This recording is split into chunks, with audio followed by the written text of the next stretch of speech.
Sosok anggota Satpol PP tewas dibacok ODGJ, dikenal aktif di lingkungan. Muhammad Faik, 33, personel Satpol PP yang tewas seusai dibacok ODGJ, dikenal sebagai sosok yang mudah bergaul dan aktif dalam kegiatan kemasyarakatan.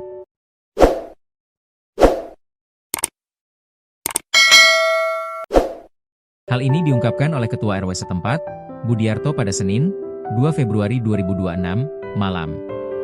Faik dikenal sebagai anak pertama dari 6 bersaudara yang selalu hadir dalam aktivitas warga dan memiliki kepribadian disiplin. Ia bertugas di Satpol PP Kebumen selama 2 tahun dengan status P2K. Rekan-rekannya menilai ia sebagai personel yang berintegritas tinggi dan berdedikasi dalam menjalankan tugas.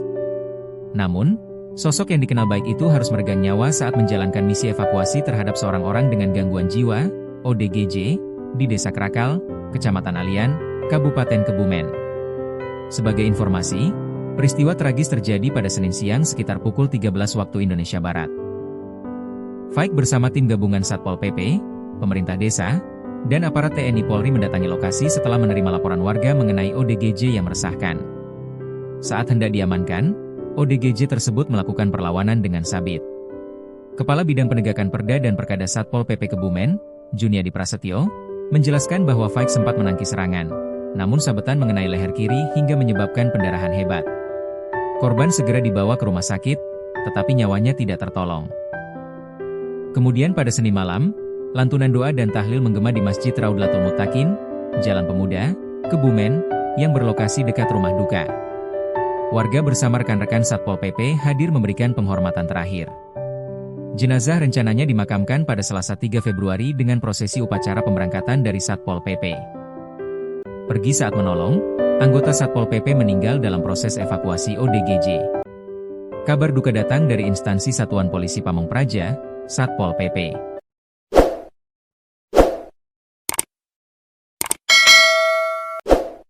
Seorang aparatur negara kembali gugur saat menjalankan tugas kemanusiaan. Ia adalah Muhammad Faik, 33, anggota Satpol PP Kabupaten Kebumen, Jawa Tengah yang meninggal dunia setelah diserang orang dengan gangguan jiwa, ODGJ, yang hendak dievakuasi.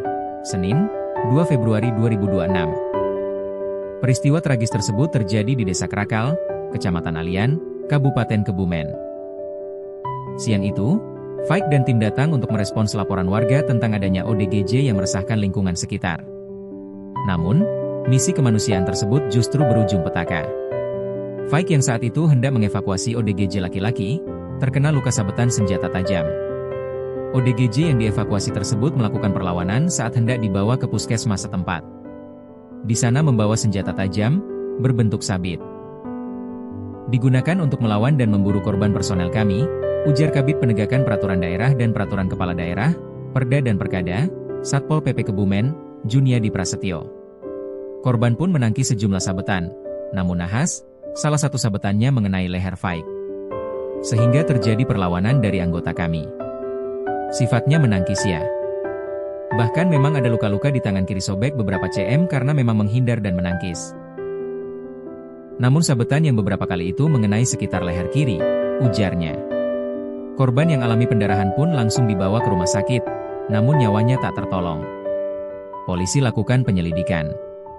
Terpisah, Kapolres Kebumen, AKBP I Putu Bagus Krisna Purnama mengatakan, pihaknya saat ini melakukan penyelidikan mendalam untuk mengungkap rangkaian kejadian secara utuh. Saat ini Polres Kebumen sedang melakukan penyelidikan mendalam terkait kejadian ini, katanya, Senin. Tim Inavis Satreskrim Polres Kebumen menemukan bercak darah di jalan depan rumah ODGJ saat melakukan olah tempat kejadian perkara, TKP. Kasat Reskrim Polres Kebumen, AKP Dwi Atmayovi Wirabrata mengatakan, kasus ini ditangani oleh Unit Pidana Umum, PIDUM.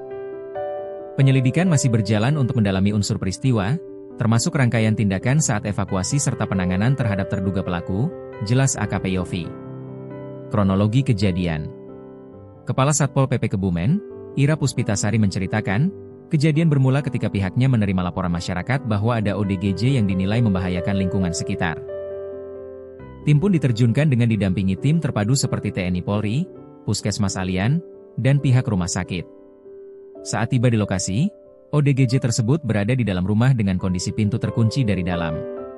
Informasi yang kami terima, ODGJ tersebut berada di dalam rumah dan pintu terkunci dari dalam. Selain itu, ada dugaan yang bersangkutan membawa senjata tajam, ujarnya. Pintu rumah akhirnya didobrak oleh salah satu anggota Koramil. Namun, ODGJ tersebut sudah bersiap dengan membawa sejumlah senjata tajam. Setelah pintu terbuka, diketahui yang bersangkutan memang membawa beberapa senjata tajam, di antaranya celurit, parang, dan linggis, ungkap Ira. Penanganan awalnya dilakukan dengan pendekatan persuasif, namun situasi berubah ketika pelaku tiba-tiba mengamuk dan mengejar petugas sambil membawa senjata tajam. Anggota Satpol PP, yaitu MF, mengalami luka serius di bagian leher sebelah kiri, tutur Ira.